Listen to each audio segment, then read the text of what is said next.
بسم اللہ الرحمن الرحیم۔ دوران اعتکاف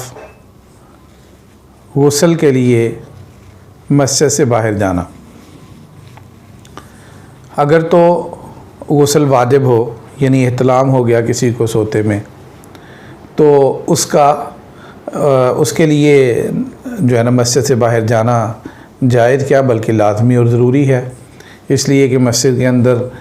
ناپاکی کی حالت میں تو نہیں رہ سکتا۔ لیکن اگر غسل لازم نہیں ہوا یعنی غسل جنابت نہیں ہے تو کبھی پھر ٹھنڈک کے لیے کیا جاتا ہے، یا جو ہے وہ میل کچیل جن لوگوں کو روزانہ نہانے کی عادت ہے تو گرمیوں کے اعتکاف میں پسینہ وغیرہ، اور بالخصوص ہمارے ملک میں جیسے بجلی بھی لوڈ شیڈنگ بہت زیادہ ہوتی ہے،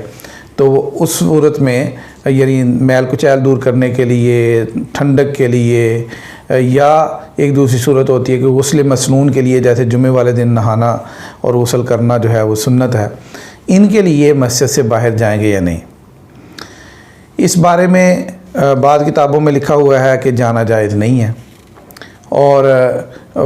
چنانچہ ہماری کتابوں میں آپ دیکھیں گے کہ لکھا ہوتا ہے کہ معتکف جو ہے وہ، یا پرانے بزرگوں کو آپ دیکھیں تو وہ گیلا کپڑا کر کے اپنے جسم پر مرلے ہوتے تھے،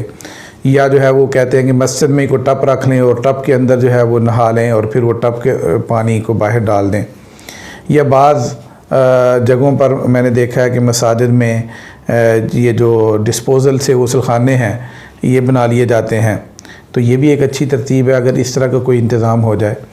لیکن ایک صورت یہ بھی ہے کہ اگر وہ آدمی غسل کے لیے تو باہر نہ جائے، لیکن وہ پیشاب پخانے کے لیے باہر گیا ہے، یعنی جن ضرورتوں کے لیے اس کو مسجد سے باہر جانے کی اجازت ہے، اور وہاں پر ساتھ ہی غسل خانے میں جلدی جلدی 2-4 لوٹے اپنے اوپر ڈال لے اور اس طرح نہا کے آ جائے جلدی جلدی، تو اس کی گنجائش ہے۔ یعنی غسل کے لیے تو باہر نہیں جائے گا،